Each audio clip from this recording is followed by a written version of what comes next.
Israeli Prime Minister Benjamin Netanyahu gave a presentation saying Iran has lied about the international nuclear deal. In a public presentation, the Prime Minister unveiled documents and files on CDs that he says were obtained by an Israeli intelligence operation. He also directed comments to the Trump administration's upcoming decision on the Iran nuclear deal. This is just over 15 minutes. You may well know that Iran's leaders repeatedly deny ever pursuing nuclear weapons. You can listen to Iran's Supreme Leader, Ali Khamenei. I stress that the Islamic Republic has never been after nuclear weapons. You can listen to Iran's President, Hassan Rouhani. Nuclear weapons and other weapons of mass destruction have no place in Iran's security and defense doctrine and contradict our fundamental religious and ethical convictions. This is repeated by Iran's Foreign Minister, Javad Zarif. We didn't have any program to develop nuclear weapons. Anyway, we consider nuclear weapons both irrational as well as immoral. Well, tonight I'm here to tell you one thing. Iran lied. Big time. After signing the nuclear deal in 2015, Iran intensified its efforts to hide its secret nuclear files. In 2017, Iran moved its nuclear weapons files to a highly secret location in Tehran. This is the Shorabad district in southern Tehran. This is where they kept the atomic archives, right here. Few Iranians knew where it was, very few, and also a few Israelis. Now, from the outside, this was an innocent-looking compound. It looks like a dilapidated warehouse. But from the inside, it contained Iran's secret atomic archives locked in massive files. Actually, they're a little bigger than this, okay?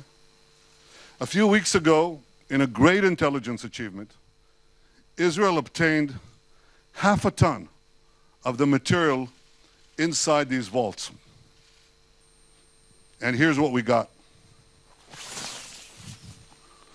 55,000 pages. Another 55,000 files on 183 CDs. Everything you're about to see is an exact copy of the original Iranian material. You may want to know where are the originals? Well, I can say they're now in a very safe place. Here's what the files included: incriminating documents, incriminating charts, incriminating presentations, incriminating blueprints, incriminating photos, incriminating videos, and more. We've shared this material with the United States, and the United States can vouch for its authenticity.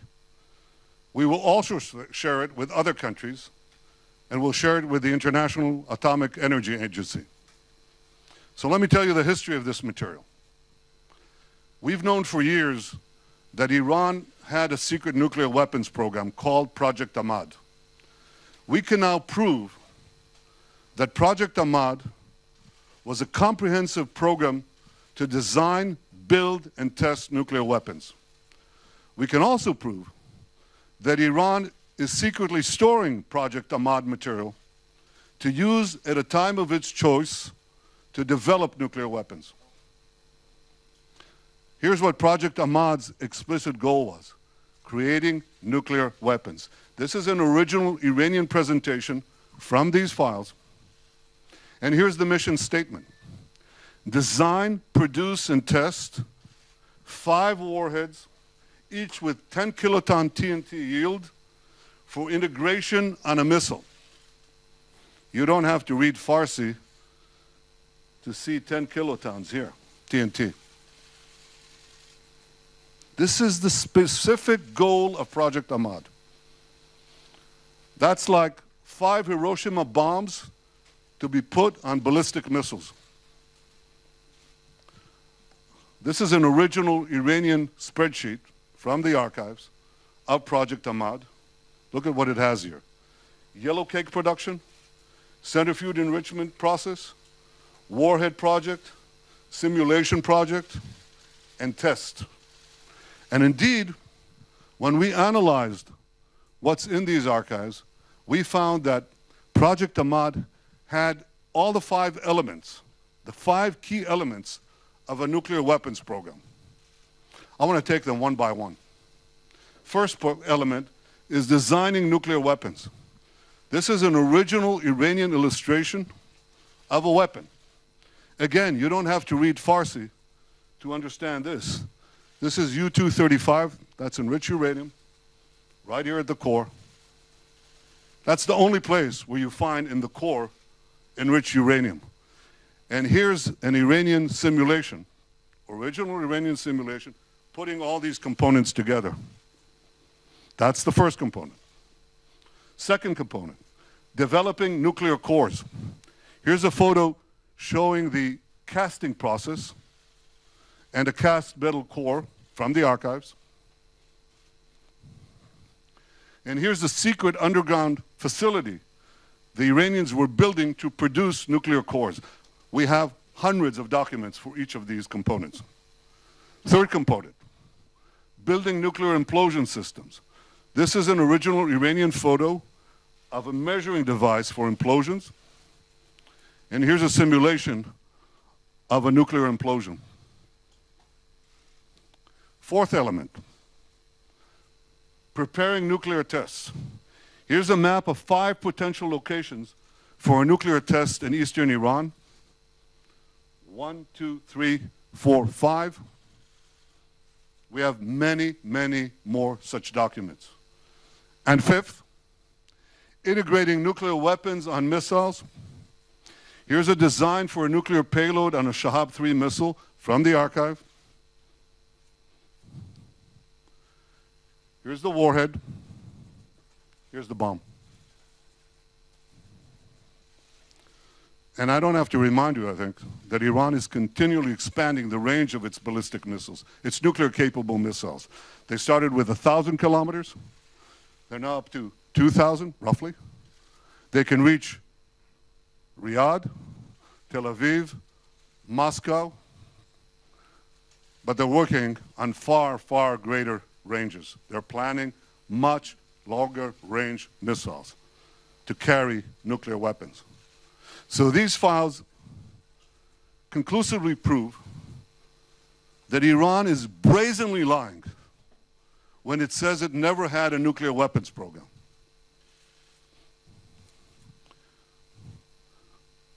The files prove that. But here's what happened next. Iran was faced with mounting pressure in 2003. You remember that. That was following the Gulf War.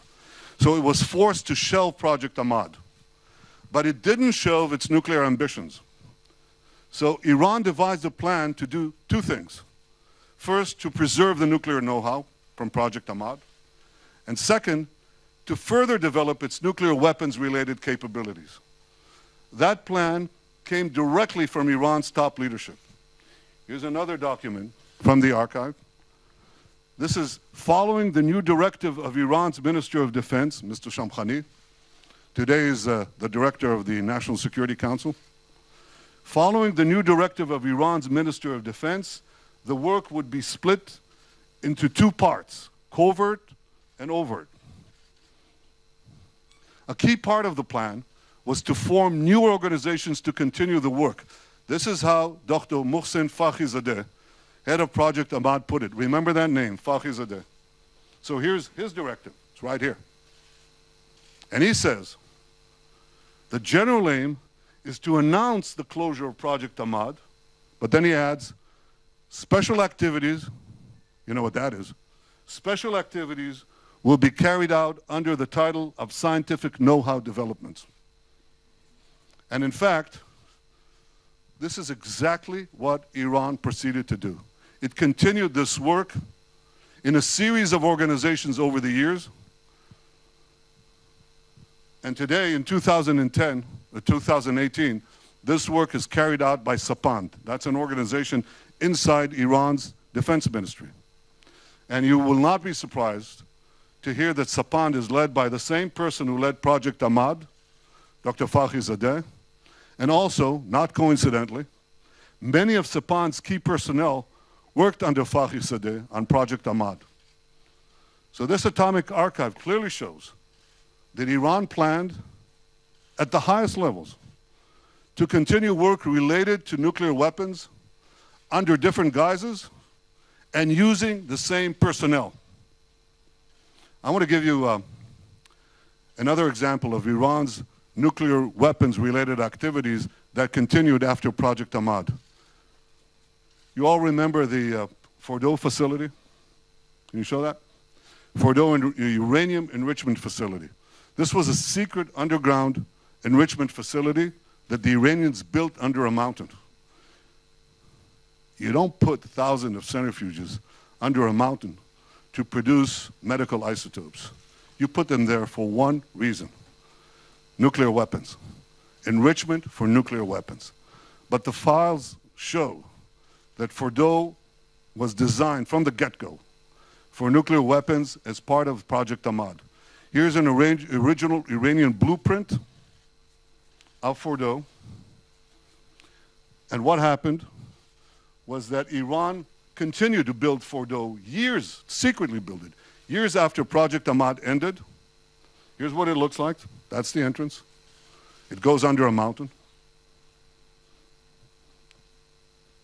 You also will not be surprised that Iran insisted on keeping Fordow.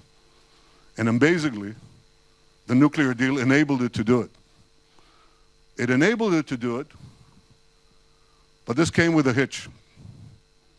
Iran was required by the IAEA to come clean, by the nuclear deal, to come clean to the International Atomic Energy Agency about its nuclear program. This was an explicit condition for implementing the nuclear deal. Iran has to come clean. So in December 2015, the IAEA published its final assessment of what it called the military aspects of Iran's nuclear program. This is the report. This was Iran's chance to fully come clean to the IAEA. They could tell the truth. They could say, we had this program, the secret program. It's over. We shelved it. It doesn't exist. We destroyed the material. Here's what Iran actually told the IAEA. It said, Iran denied the existence of a coordinated program aimed at the development of a nuclear explosive device, and specifically denied, get this, specifically denied the existence of the Ahmad plan. The material proves otherwise, that Iran authorized, initiated, and funded Project Ahmad, a coordinated program aimed at the development of a nuclear explosive device. Here's another document from the archive. This is a master plan of Project Ahmad. Iran said to the IAEA, no work has been conducted with multi-point initiation. This is multi-point initiation. You got to forgive me. This jargon, this scientific terminology is something that is necessary to understand the production of nuclear weapons. But here's what they say. No work has been conducted with MPI technology in hemispherical geometry. But again, the archive shows that this is a complete fabrication. Iran conducted extensive work with MPI technology in hemispherical geometry. Here's an example. Hundreds of more documents prove it. Iran said to the agency that it had not conducted metallurgical work specifically designed for a nuclear device. But the files again show that this is a lie. Iran conducted extensive metallurgical work specifically designed for a nuclear device. Here's an original Iranian photo, plenty more in the archive. So what I've shown you tonight is just a fraction of the total material that we have. But even from this sample, you can draw four main conclusions. First, Iran lied about never having a nuclear weapons program. 100,000 secret files prove that they lied. Second, even after the deal, Iran continued to preserve and expand its nuclear weapons know-how for future use. Why would a terrorist regime hide and meticulously catalog its secret nuclear files if not to use them at a later date? Third, Iran lied again in 2015 when it didn't come clean to the IAEA as required by the nuclear deal. And finally, the Iran deal, the nuclear deal, is based on lies. It's based on Iranian lies and Iranian deception. 100,000 files right here prove that they lied. So here's the bottom line. Iran continues to lie. Just last week, Zarif said this. We never wanted to produce a bomb. Again? We never wanted to produce a bomb. Yes, you did. Yes, you do. And the Atomic Archive proves it. The nuclear deal gives Iran a clear path to an atomic arsenal. It does so because it gives them the three components that are necessary to produce this arsenal. First, unlimited enrichment in a few years. And they plan to do that. They plan to have several 100,000 advanced centrifuges with which they can enrich mountains of uranium for that core that I showed you before, for many, many such cores. Second, it completely fails to address Iran's continuing development of ballistic missiles. And third, and this is new, it completely fails to address Iran's secret nuclear bomb program and its advanced work on weaponization. We just did. So this is a terrible deal. It should never have been concluded. And in a few days' time, President Trump will make his decision on what to do with the nuclear deal. I'm sure he'll do the right thing. The right thing for the United States, the right thing for Israel, and the right thing for the peace of the world.